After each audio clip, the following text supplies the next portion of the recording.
Welcome back to the second half of the Bridge Winners Vanderbilt Fantasy Challenge match. Howard Kallenberg, winner of the Fantasy Challenge, has selected a team of Donna Morgan and Danny and Joanne Sprung. They will be playing Gavin Wolpert and Greg Humphreys and Jason Feldman, as well as Steve Weinstein. And I'm your moderator, John Adams. The score at the end of the first half is 26-17 in favor of the Bridge Winners team. First board of the second half, we have a interesting competitive decision. So, Gavin, would you go ahead and take us through your thoughts on the bidding, please? Sure. My nice 6-4-10 count was more than enough to open in my style, and I think it's way too strong for a week 2 bid, and I don't see any reason to pass. When Steve and I, not that we've had any specific discussion, but when we raise 1 spade to 2 spades, we don't do that with like a really bad hand with 3-card support. So he doesn't. So he's going to have like a some semi-constructive hand for a 2 spade bid, or some hand with 4-card support maybe that he doesn't want to go to the 3 level.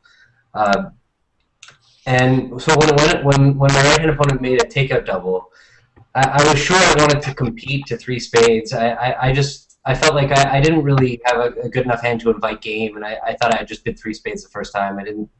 It looked like my opponents had more than half the deck, so because I have 10 and my partner has less than 10 probably, or 10 or less. So I know my left-hand opponent is going to want to bid. And so I figured 3 spades is excuse me. Either my left-hand opponent is going to want to bid, or my right-hand opponent might have a close 2-bid hand. So that's why I bid 3 spades to preempt the auction. It was not an invitational call. But when it went 4 clubs on my left, pass, and my opponent started thinking, I was pretty confident that they were sort of in a bad spot. I mean, I've got a really nice defensive hand. I've got a void and probably a trump trick and an ace, and I was sitting over the takeout doubler with the king of hearts. I felt like my hand was that I wasn't risking too much by doubling 4 clubs. It really seemed like the opponents had stepped out and didn't really have a fit. It was possible my partner had a singleton club, but I wasn't sweating it. There's too good of a chance that they'd stepped out here that I wanted to get a penalty. And then when West ran to 4 hearts, I knew that they were that my right-hand opponent was some red suited hand, and I was sitting over them with the king of hearts. Everything was breaking bad. There was no way I wasn't doubling 4 hearts when I was willing to double 4 clubs. Okay, and can you go ahead and get us started on the defense? Sure. I led the ace of spades, and when dummy hit with 2 little spades, I wasn't thrilled. I thought maybe I set up the king. When the only thing I saw, obviously, I don't have diamonds. I really wanted to get Steve in to play a diamond. I was worried about shifting to a club because of the actual holding that it was. I was pretty confident now that dummy hit that declare was 2-5-4-2, and the reason for that is it looks like they've got a doubleton spade, and they ran to hearts, not diamonds, from the double. And if they had 3 clubs, they'd probably pass 4 clubs doubled. I thought the fact that they run this was pretty much. I pretty much immediately put them on the distribution that they had, the 2-5-4-2. So now my next card, I was trying to give Steve suit preference for a diamond rough. So I led my highest spade, and he didn't end up giving me a spade rough. I mean a diamond rough, but Steve can tell you maybe my card was not. Maybe it was possible he thought that my card was saying play trumps. Yeah, well, it's interesting. I mean, first of all, the hand Gavin had, I definitely agree with the 1 spade opener, and he made a great double of 4 clubs. I probably would have made a game try over 2 spades double, although 3 spades might be a more winning bid. I'm not sure. When Gavin played the 9 of spades, I had no doubt that he had a diamond void. I was a little bit concerned that he was 5-3-0-5. We all knew the Guru had some off-shaped double, not only from the pull to 4 hearts, but there was like a long tank to the pass of 4 clubs. And then when he bid 4 hearts, he actually said something like, "Can't wait to see what the panel thinks about the bidding." So I was a little concerned if Gavin was 5-3-0-5. I wanted to stop the spade, ruff, and dummy. And I knew I could safely shift to a trump, and I was hoping Gavin could work out if he had 6 spades, he could safely play a club, but that might have been a lot to ask for. You know, it didn't seem like it was necessary for me to get the diamond ruff right away. And that's why I took the passive defense to try to cater to all the hands. Okay, so Gavin then played a second heart. I'll just follow along on the play. I see now that it's funny, I didn't see this at the time. A club looked bad to me at the time. It's counterintuitive that a club, it feels like I give away a trick because my club lead can go 8, queen, king, and now Declare can finesse the club. But right, since Steve has 3 hearts, Declare can't enjoy the third club in time. I can get in with when I play back a heart, Declare is stuck in dummy, and then when they try to cross in diamonds, I can ruff it and play back a club to kill the dummy. I totally didn't see that at the time. Right. Plus, I don't have to put up the queen of clubs, so that's the other thing. Right. So I was trying to cater to all the worlds, but the simplest defense would have been to return a diamond and cater to the most likely. I was just hoping we were on the same page. Okay. Well, let me just go ahead and follow along. So now Declare plays a club himself, finishes pulling trump, cashes a diamond, getting the bad news, but at least from that point he can play diamonds for 1 loser. And I'm just going to follow along on the play, and then we have a claim. So Declare claims down 1 for 100 for north-south. At the other table, we have no competitive bidding from east-west, and the challengers were able to buy the contract in 3 spades. So Greg, let's start with you. Can you tell us your thinking on competing over 2 spades or not? Yeah, well, this is a really awkward hand. I find that my own personal pet peeve in bridge is these sort of awkward, not quite perfect shape takeout doubles. Because whenever I try them, I always get burned, and whenever my opponents try them, their partner bids hearts somehow. So I don't know. If I doubled, I wasn't sure what I was going to do over 4 clubs, and my hearts are very, very bad. I wasn't considering overcalling 3 hearts, so I took a conservative road. Okay, and what's the rest of the panel think about this situation? Well, I think that, you know, I would actually bid with Greg's hand, and I wouldn't be so worried about partner bidding 4 clubs. If I doubled, I would be thinking 3 clubs, although it turns out that it would have been a 4-level problem.